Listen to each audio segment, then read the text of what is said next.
Dímelo, Luke. So, man. What's the most common question you get asked when it comes to playing flag football in general? It's two of them. It's what's the process to get on the national team and when I got started.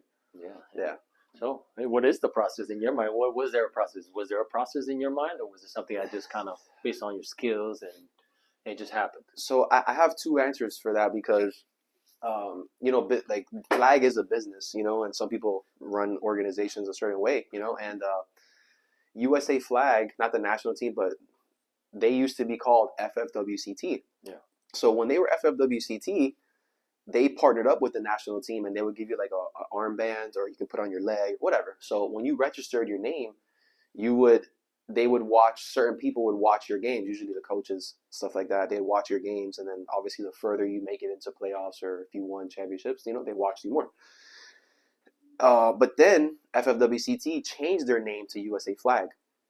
The national team didn't like that, so they stopped partnering up together because there was like copyright issues, and they were trying to and they do people get confused as to what is the national team and what is USA Flag, the people that just run tournaments, right.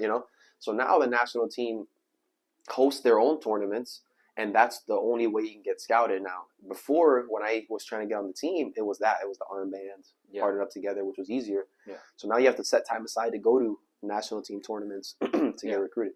Yeah, and I think that's where it's going. It's staying that way. I think it's going to become more of a structure thing where before, flag football, it was an up-and-coming sport. Mm-hmm. It still is, and thankfully now it's in the Olympics. But in the past, it was just based upon your performance in the tournament, or in leagues, or your reputation, a lot of that. There was a lot of that. Now there's a little bit more structure to it. They're build out time, events for you to go and try out. So for those that are asking, it's find those those events where they're going to go and do the tryouts, because now there's actually a process to it, more than just watching you play. There's more to it now. Yeah. And then once you and then also another two-part answer too is, I think for 2 years they've had the digital combine.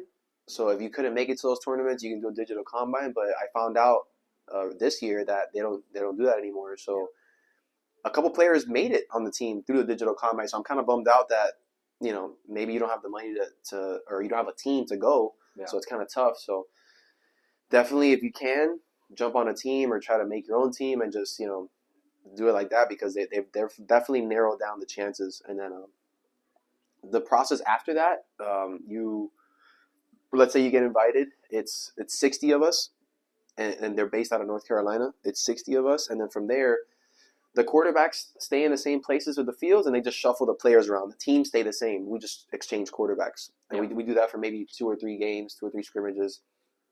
And then the second day, they jumble up the players, or maybe in the same day, especially on the third day, they want to see different looks, and especially defensive players, see, because you know more than most. Like, you don't just gel with anyone defensively. So some people, you just kind of think the same. You have the same lingo from tackle, and you kind of speak the same. And there's some people that they prefer to be a man, you like zone, or vice versa, or whatever. Yeah. So they like to see different looks of how you guys go together. And then from that 3 or 4 day process, they choose 18 people out of the 60, which is the team. And then the team does 2 or 3 camps by themselves, which is the 18 players. And then from there, they choose 12 to go to the tournament that year. Yeah. So to make it out of the U.S. is a freaking bloodbath. Yeah, you got to work, and I think it's only going to get more difficult to get on the team. For sure. More than anything, it's going to get a little bit more strict, and everything's going to, especially with the Olympics now. I'm sure eventually they're going to start probably doing the USADA stuff, the anti-drug. So you guys, no, they already do that. Yeah, they did it. Yeah, no, they're doing drug tests, all kinds of stuff. So it's definitely more harder. So what do you think, in your perspective, in the last couple of years, what has been, I guess, I don't want to say it's hard, because when you love something, what was the most challenging things you would say? Not the actual trial part. It could be in the trials, but like even the traveling and getting things arranged to go. What has been the most difficult thing in the process to be part of the team nowadays? For me personally, man, it's just putting my ego to the side and just being a defensive player. My entire life, I've been a two-way player. Like, you see youth teams, and there's that one kid that doesn't get off the field. I was always that person. And even when I started playing adults around 15, 16 years old, once I got my feet wet, I never got off the field as well. And with the national team, that's the first team like ever that I had to only play one side of the ball. And people that have seen me play, I'm a better offensive player than I'm a defensive player. But my value to the team was as a safety, so I had to put my ego aside and just, all right, this is my role, and it is what it is, you know. Yeah, that's a good point. Yeah, it's the swallowing your ego there on the. Hey, I'm used to playing both sides of the ball with a certain position, but the team needs this. Right. So yeah, that's a good point. That's a good point. Good. I love that. Anything you could think of? And then also, at the first time I did my process, I didn't make the team, and I played extremely well on both sides of the ball, you know. And then what they told me was, oh, they didn't know you, and you didn't make enough plays. But every scrimmage was recorded, so I had a pick six to end the whole camp. I got touchdowns, like I made plays and whatever. So I felt insulted and like disrespected. And then after that, you know, two years in a row, I made the team. But that fire that I had with my training and that chip on my shoulder that I played with was due to not making it that first time. And even though that first time it was just to play an exhibition game versus Mexico, it wasn't even a tournament that year.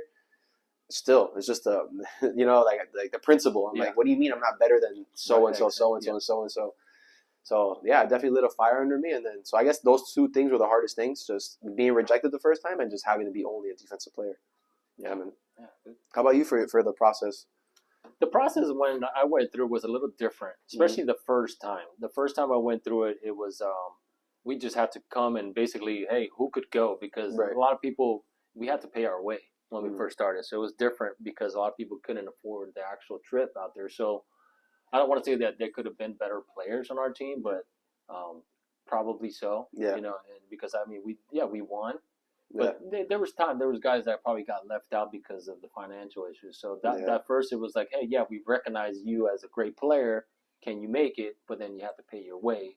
But can you make it? Can you make it? Right. So it was a little different, the process, obviously, because just that's how things are when they're up and coming, and then you start getting sponsors. Once we start getting sponsors, then we have to go to tryouts. We have to put the team together. So it was a little different. Now it's a lot more structured. So I would say that the hardest part, it definitely was that. It was just gelling with other people that were competitors of yours, you know, especially here in the U.S. There's so many tournaments that we would go to. And, you know, Florida, I think Florida, Texas have always been a really dominant force in football, period. Yeah. Flag football and football. So you always ran against these guys that, you know, you would run into in the finals and became like rivalries, but then now you've become teammates, which was cool because then it's like you just get over the fact that like, hey, we're the same. Yeah. We just got the same goals and, you know, we're just trying to bump heads, but then you become good friends. So at that first day of just like, all right, let's put our egos aside. We're here for the, you know, for the U.S. And again, just, hey, this is my role. This is your role. Play to the best of your abilities. If we need you here to step up, get ready for that. So it was just that, just getting over the fact of like, oh man, I played against this guy. Yeah. We've never played together, but now we're teammates. So that was probably the hardest part because, you know, to me the game was always, it still is. It's still a very fun sport. Yeah. So everything I did was love and passion. It wasn't anything of, you know, like, oh my God, I gotta go running. I gotta play again. I still to this day remember my first time playing in, I think it was 2012 when we were playing in Italy, I think it was, if I remember correctly, or 2014. I can't remember the year. But it was those 10 games that we played, and there was only 7 of us that actually went. Those were long games. And they were long games. Those games they're long halves. So by the time we got to the championship game, I remember this was one of our little secrets that I'll give out now. We had, it was like Ben Gay or Icy Hot that you get, but it was for the horses that when they have arthritis. This was to shout out to Justin and then Jaime for bringing that thing because it was like a big tub of like that, and you would just put it on and you were like, your circulation was flowing. That helped us tremendously because we were so sore and tight that it was like, wow. But those were the hardest times, right? It was just when you're sore and you think you can't play at your best, and then you just push through. And every team, and being the United States, every team gives you everything they got. Oh my gosh, yeah. So that's something people don't understand. Yeah, like, every game is a championship game against you. If you give up a catch, they're like, oh, I caught the ball and so. I'm just like, man, like they take everything like their Super Bowl. Yeah. You know? And going back to what you said about gelling with players, that was actually something I was concerned about because not knowing certain, now I know them personally and we're friends, but at the time, I'm wondering, like, man, when I get at safety, are they even going to listen to me? Yeah. Like, we have no chemistry. We've barely even spoken outside of small talk, you know, but that's one thing I will say to all of the trials players and all the players that are on the previous two teams that have passed. Class acts, man. Like they listen, they play hard, and they give me feedback, and I'm like, all right, I can change this, adjust this, and everybody was very receptive, and that's something that I was skeptical about. But once I got to know them, everything, everybody on the team was super cool, and everybody's all about winning. Yeah. And so the ego stuff didn't really affect the team, so that was great. Yeah, I agree. I think I only ran into that one time during. It was actually the one right before COVID, that tryout. That I remember. I can't remember the players specifically, but I remember I was playing defense. I was playing safety, and I had called something, and the guy just started doing his own things, and I was like, damn, that's weird that play didn't. I was like, why did that not work? Yeah, I'm like, why didn't that? I was like, that defense. And then you realize later that the guy was just doing his own thing, and then he just. It started frustrating me. I'm like, hey, what are you doing? And then he's like, that doesn't work. And then you're like, but you're not even doing it to prove you wrong. And then I remember coming back to the sideline, and Brian, was it Brian? Yeah, I think Brian or George was there at the time, and they were just like, Manny, we see it. Don't worry. Like, so whenever you get to that process, that you get to that point, don't get so frustrated, because we do judge, on your character. Right. That's a big part of it. Yeah. There's a chart, and this is something that I learned from. His name is Simon Sinek, and this is something he had pulled. I think it was the Marines or it was the Navy SEALs, and like how their election process goes. And he was talking about trust. I'm trying to remember, it was trust and skills. So I think this was the skills, right, and trust, right. And we all want this guy, right, the one that has high skills and high trust, right. Yeah. That's the guy. But those are rare, right? Those are very rare. But one of the things that we realize is that I'd rather have somebody who I could trust you high, and maybe your skills are not the highest compared to somebody who's high skill, low trust. You know what I'm saying? Right around this number. We rather this person here. That's the person. That's the process that they go with. They rather have somebody that they could trust versus having somebody who has tremendous skills and no trust. That's a great point. So that's something that I know as a player that I see. There's been many times that are like, we have tremendous skill, but you can't trust. Like that guy was an example. I can't even remember the guy's name, and I don't think he made it on the team. I'm pretty sure he did. I'm pretty sure he did, especially if he had my input. I'm sure he did. But we'd rather you have trust than tremendous amount of skills. So you want to look for this guy right here. This is usually the guy that has good amount of skills, but tremendous amount of trust. And something that the United States has the luxury of versus other countries, I would say, and I've spoken to some of the federations and coaches, is they kind of have to deal with these guys sometimes because they don't have a pick of the litter like the United States does. The United States can do this and still be the best, no offense to other countries, and have someone that can buy in, because this person is probably just as good as like another country's this person, but now they're bought in, so the team gels and everyone plays together, so some countries don't have that luxury. No, they don't. They kind of have to just go with the best they have. Yeah. Sometimes the best they have can be a nightmare. Is that guy right there. Yeah. And you think that that's the best guy, but if you don't know what the hell he's doing or you can't trust him, he's a wild card. It's tough. Wild card, yeah. Yeah, man, that's good stuff. Yeah, no, we got good stuff coming in, baby. We know what we're talking about. Yeah, man. And how'd you start flag? Oh my goodness, I started with playing on the weekends on one day. I remember it was just a Saturday. Okay. Back then it was really only Saturdays, and I think really that was the only thing. It was like a one league. I was super young. I think I was like 15 or 16. I played with my brother, who was a little bit older than I was, or is. He's 5 years older than me. And they needed an extra body. That's how it starts. They literally was just like, hey, come play. And I was like, sure. It was an adult league. I remember I couldn't even play in it. And I was just somehow still playing. I remember because I remember they would give out the Hooters chicken wings. When you would give your referees, they'll give you a little coupon to go to Hooters. You get a bunch of chicken wings and soda or something. So it was every Saturday we would play, and just playing through the seasons. I remember we weren't that good. We were playing like the lower, whatever it's called, the C division. I don't know what it's called anymore. But then it was like, hey, there's a tournament in Naples. I'm like, oh, they play this out of town? Do this? Yeah, and I was like, yeah, let's go. And I remember I went. I got this scar right here was from that tournament. That first tournament, I got completely banged up. It was a horrible play that we never ran again. Yeah. But it's like that. It just turned into, you become just addicted to the game. I think after a while, I couldn't stop thinking about it. I remember being in school, drawing plays in the back of my book. That's awesome. I wonder, just thinking about because back then you only played one game a week. It was way different. You have to look forward to that. So I was looking forward to it. You got the account. And you had already listened, so you already know, oh, damn, we're playing so-and-so this week. All right, so then I'll watch them play when we go Saturday. And you already, again, I'm pulling that Rolodex of plays in there. And I already knew, okay, he likes to run the play. How can we defend this? So I would draw the play and figure out a way to try to cover it. Hey, but that made you the safety you are today, though. Yeah, it's crazy because I really enjoyed playing offense more for a while. Of course, yeah. Until I played with Rick and the MLB team. That's when it really became a passion, I guess you could say, because I remember Rupert was kind of like the guy that put me on his wing and taught me how to play very well in defense. And it was always, I didn't want to be that guy that got scored on. Of course. Because that was the best team. So I remember that was one thing he told me when he played, is like, I just didn't want to be that guy that, caused the game to beat the number one team in the nation. It was like, so I took that pride too. Yeah. So we took tremendous pride on defense. It was more of a like, hey, don't be that guy. Yeah. But play your hardest, anticipate, and our communication was fantastic. We talked every play. Awesome. So it was that. That's crucial.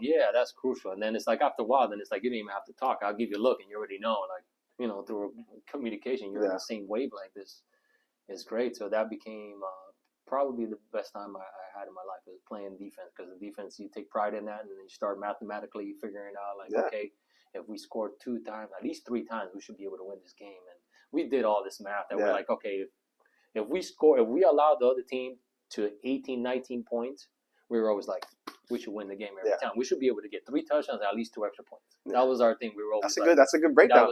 That was our 19 was the magic number. It's like if the defense. So we always did that with Rick. It was like, hey, if we held the team to 19 or less, it's your fault. I might have to steal that. I might have to, my team be like, yo, this is our cutoff right here. Those are two. Because every time we'd be like, dude, we held these people to 16 or whatever number it was. It was like we held them to 17 points. And we're like, dude, we should be able. We should go. Yeah, 3 touchdowns and extra points. Like we're getting 9 possessions a game. You're gonna tell me you can't score? Like whatever it is. So we will always mathematically be like, all right, we gotta hold them to this number. And 19 was always our number. 19 was like, all right, we should be able to hold every team to, 3 touchdowns and 2 extra points. We should be able to at least stop 1 extra point. Right. So I'm sorry, 2 extra points. Yeah, I said 3. Anyways, that's good. I don't think if I mathematically said that right, but it's 19. 19 is the magic number. Yeah, 3 touchdowns and 1 extra point. That's it. That's all you give up. Yeah, correct. Right, exactly. Yeah. So those were good times, man. We, and then it's just the league got more popular. Mm-hmm. And then they started having Monday nights, Wednesday nights, Thursday nights. Nice. So then it's just participating in all that. It's just I was that guy when I was young, where it's like I would play. It was one game. Again, it was only one game a night.